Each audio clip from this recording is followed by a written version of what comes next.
I was the perfect trophy wife, loved by everyone, married to my high school sweetheart. But I hid a terrible secret. I cheated on my husband with his closest friend. Just once. I told myself I needed closure. Now, every smile I fake is a lie. And I'm terrified he'll expose what we did in that hotel room that night. I used to be the kind of woman who had it all. Married to the man I had loved since childhood. Jake, who adored me in a way that made the world seem right. We grew up together, inseparable from the start. Our families were intertwined. My mom always knew we would end up together, from how close we were ever since we started high school. Soon enough, we started dating. It was perfect. It really was. Year after we graduated college, he proposed. No one was surprised, honestly. Everyone loved us together. Although looking back at it now, I don't really think it was everyone. Our wedding was beautiful, surrounded by friends and family who all believed in us. Jake's family loved me, welcomed me like their own. I was the girl everyone admired, the trophy wife who had it all. But of course I wouldn't be here if it really was that perfect. Ethan was Jake's best friend, his closest companion since childhood. They were like brothers, inseparable, trusted by each other in ways I could never reach. Ethan was charming, confident, and sometimes a little too close for comfort. I actually knew him too since we were young. We were in the same group of friends for the most part, at least. I never really liked him. Not that I hated him. No, but something about him. It was just off to me. It started not long ago. At first, I thought Ethan was harmless. He joked, teased, and sometimes lingered a little too long with his glances. I noticed the way he'd position himself near me during gatherings, always finding excuses to be around. But I brushed it off. After all, he was Jake's best friend. Nothing could come of it, except I started to notice things, little moments. The way Ethan's eyes would flicker with something more when he thought no one was watching. The slight smirk when Jake wasn't around. I caught him standing a little, too close, his hand brushing mine by accident. Or maybe not by accident. At parties, he'd find ways to corner me with private questions, casual touches that made my skin crawl. But I was loyal. And I loved Jake with everything I had. I told myself Ethan's advances were just harmless flirting, maybe jealousy masked as something else. After all, Ethan had always been a little competitive, not just with Jake, but with life itself. Maybe he was jealous of what I had. The love, the life, the happiness. So I kept my distance. I smiled politely, laughed off his jokes, made sure to stay near Jake as much as possible. When Ethan tried to linger, I found excuses to leave. When he tried to text late at night, I didn't reply. When he showed up unannounced, I made it clear I was with Jake. I was careful. Too careful sometimes. But the worst part was the silence I kept. I never told Jake. I didn't want to hurt him, and I didn't want to ruin their friendship. I thought I could handle it. I thought I could make it go away. But Ethan didn't stop. Slowly, his subtle jabs turned into more persistent attempts. Not just in his looks or jokes, but in the way he would find reasons to be alone with me, to talk in hushed tones, to brush my hand when Jake wasn't looking. I was faithful, sure, but I can't lie. Part of me started loving the attention. Secretly. Don't get me wrong, I was not planning on taking it any further. But I wasn't really complaining either. Every time Ethan crossed a line, I pushed him away. But I saw the fire behind his eyes. A jealousy that burned hotter the more I resisted. Sometimes I wondered if he would just give up. But I knew better. And every day I lived with the fear that this secret, this tension between us, would one day shatter everything, because Ethan wasn't just a friend anymore. The night of the party, everything felt normal at first. Jake and I had invited a few close friends over. Just a small gathering to celebrate a promotion he'd finally gotten after months of hard work. His family was out of town, so it was just us, the people we trusted. The living room was filled with laughter, music softly playing in the background. Glasses clinked, conversations floated around, and for a while, I almost forgot about Ethan's silent storm brewing beneath the surface. Jake was in his usual element, proud, happy, the center of attention. I stayed close to him, making sure he felt how much I loved him. But Ethan was there too, like always. The way he glanced at me, I could feel it even across the room. That same mixture of jealousy and something darker. As the night went on, people started drifting away, leaving just a few of us behind. Ethan and I found ourselves alone in the kitchen, the noise of the party dimming behind the closed door. The kitchen was warm, lit by soft overhead lights that cast long shadows on the tiled floor. Ethan leaned against the counter, casually sipping his drink. By then I had already started to avoid him. Not outright, just subtle. Part of me knew his intentions. God. Looking back at it, I wish I just told everything to my husband. I wish I didn't care about their friendship. I tried to focus on the mundane. The smell of fresh coffee brewing. The hum of the refrigerator. Anything to keep my mind off what I felt simmering between us. He said something. I don't even remember what. But his voice had that low, teasing tone that made my skin prickle. Then, slowly, he stepped closer.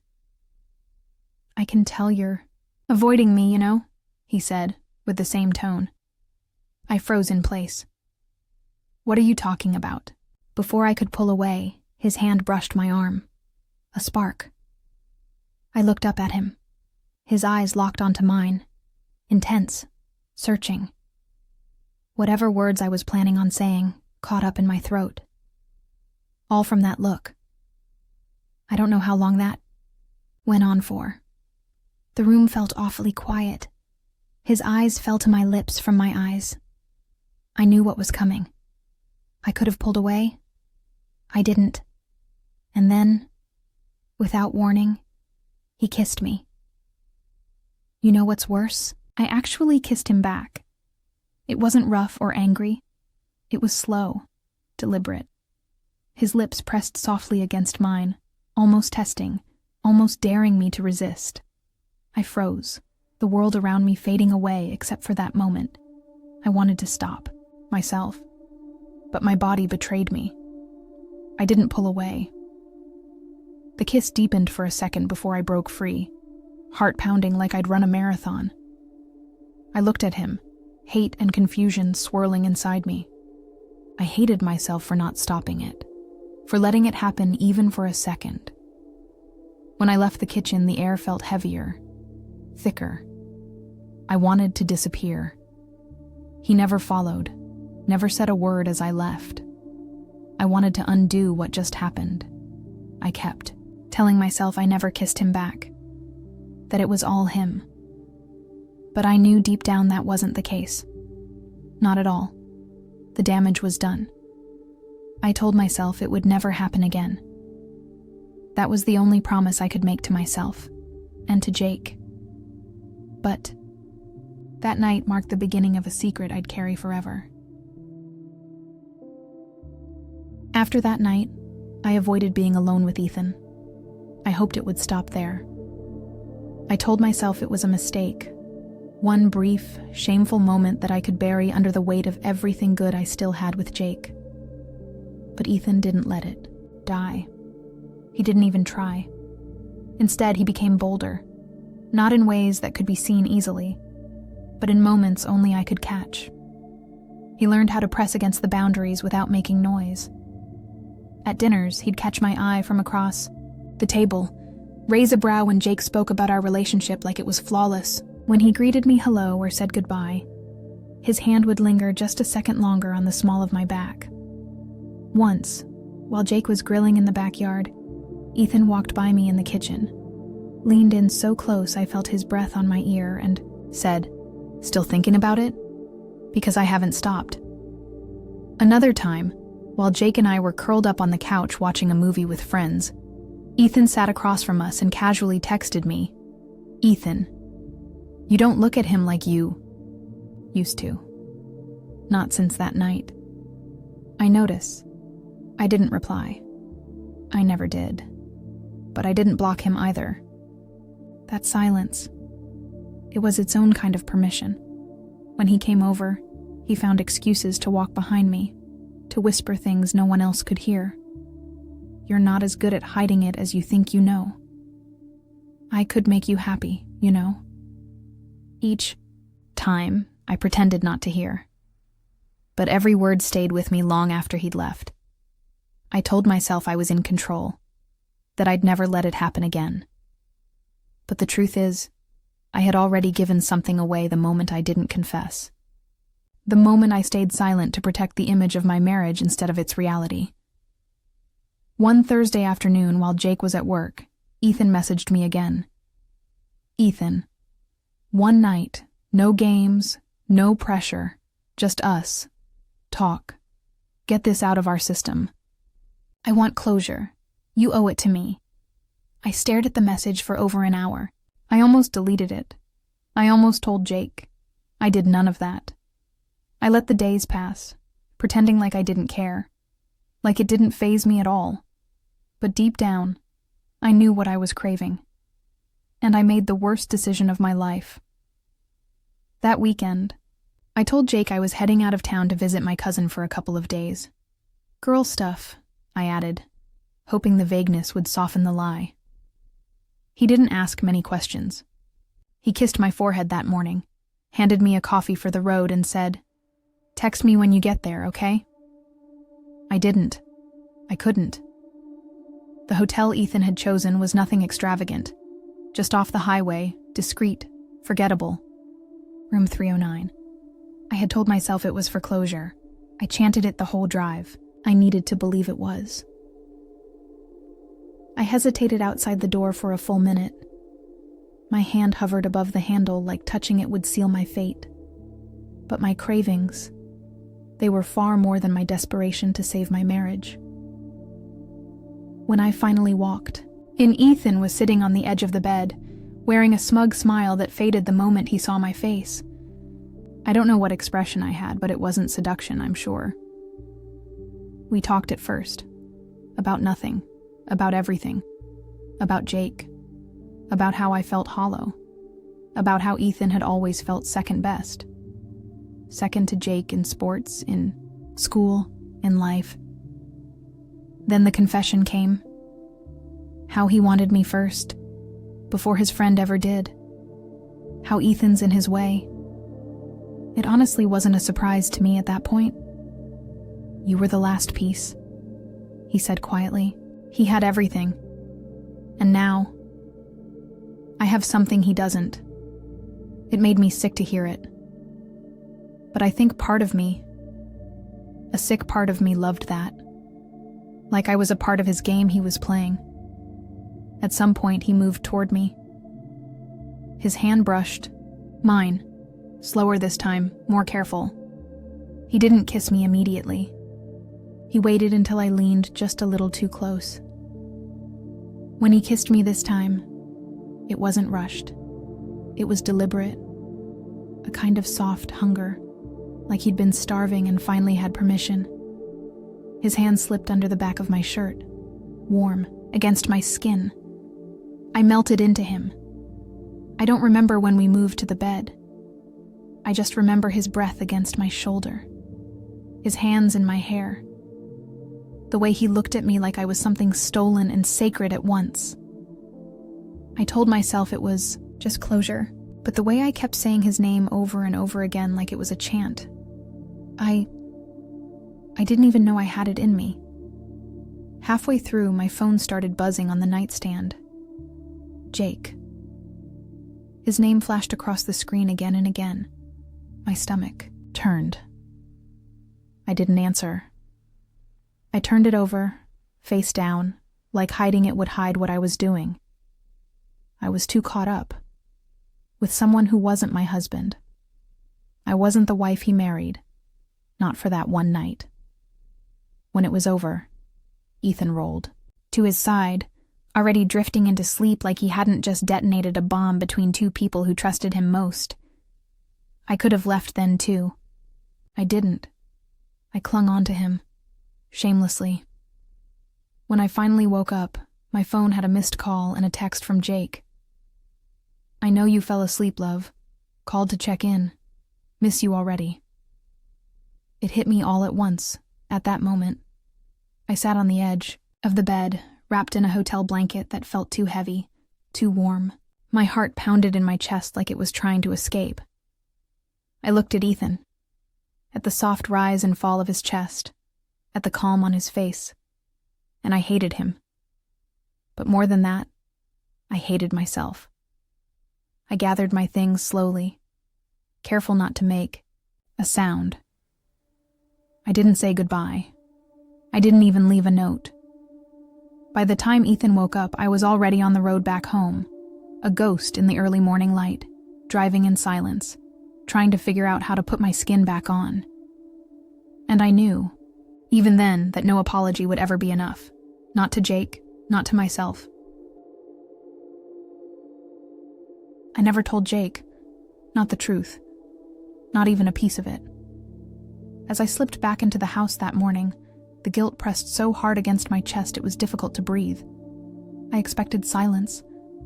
I expected to tiptoe into our bedroom, shower away the shame, and crawl into bed before he returned. But Jake was already up, already home. He was in the kitchen, standing barefoot in an old college t-shirt, making pancakes. The same kind he always made when he missed me. He looked up when he heard the door, surprise flickering across his face. "Hey," he said, smiling. "You're back already?" I froze. "Yeah." I swallowed, forcing warmth into my voice. The visit got cut short. My cousin had an early flight. But I reached him, wrapped my arms around his waist and pressed my face into his chest. "I missed you too much anyway." His arms came around me slowly, still hesitant. I felt the pause in his muscles, the small moment of confusion. "You sure you're okay?" he asked. "You look tired." I looked up, and there it was, that softness in his eyes, that unshakable belief that I was good, that I would never lie to him. I nodded, reaching up to kiss him, slowly, gently. "I'm okay now." He didn't question it further. He just smiled, pressed his forehead to mine, and said, "Good, I missed you too." And in that moment, I felt the bottom of my heart give out, because I had used his love, his innocence, as my shield. And now he was holding me with both arms, completely unaware that I had just come home from a man who knew the shape of my body too well. Since then, I've tried to be better, more present, more patient, more loving. Not because I'm pretending, but because I'm trying to atone in every small way I can. I make him breakfast before work. I laugh at his corny jokes again. I've stopped checking my phone when we're together. I deleted Ethan's number, blocked him even. But none of that erases what I did. None of that quiets the fear. Because Ethan never left our lives. He still comes around. Still walks through our front door like nothing happened. Jake greets him with a grin and a pat on the back. Still calls him his best friend. And I stand there, pretending I'm not drowning inside. He was over for dinner. Again. Jake had grilled steaks, and the three of us sat around the table like nothing in the world had changed, like there wasn't a secret, buzzing so loudly in my ears I could barely hear them talk. Jake leaned back in his chair, watching me refill his glass. He smiled and said playfully, "Aren't you the perfect wife?" I let out a nervous laugh, too quick, too thin, and opened my mouth to say something light. But Ethan beat me to it. "She sure is," he said, his tone low and loaded, eyes fixed on me like he knew exactly what he was doing. He held the stare too long. The smirk on his face made my stomach twist. Jake looked between us, eyebrows pulling together. Just for a second. Then he chuckled awkwardly and turned his attention back to his plate. He let it go. But I didn't. I couldn't.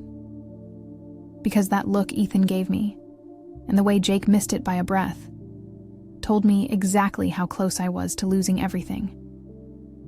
He hasn't touched me since that night. But the way he looks at me, it's worse. There's a power in his gaze now. A cruel kind of satisfaction. Like he knows something no one else does. Like he's already won. He teases me in silence. In the way he'll call me Mrs. Perfect, with a smirk when Jake's back is turned. Or the way he brushes past me in the hallway a little too close, never saying anything that could be repeated, but saying everything just the same, and I say nothing. I avoid him as much as I can without raising suspicion. I stay busy when he's over. I excuse myself. Fake phone calls, fake errands, anything to stay away from that awful quiet tension only I can feel. But still, the fear lives in me now. Constant. It's in my chest when Jake hugs me. It's in my throat when he tells me he trusts me more than anyone. It's in every "I love you," I whisper back, hoping he doesn't hear the cracks. Sometimes, when Jake falls asleep beside me, I lie awake and wonder, what if he finds out? What if Ethan tells him? What if that look on Ethan's face, the smugness, the hunger, the jealousy, finally breaks into something crueler, something louder? I don't know what I'd do. I don't know how Jake would look at me. I love him.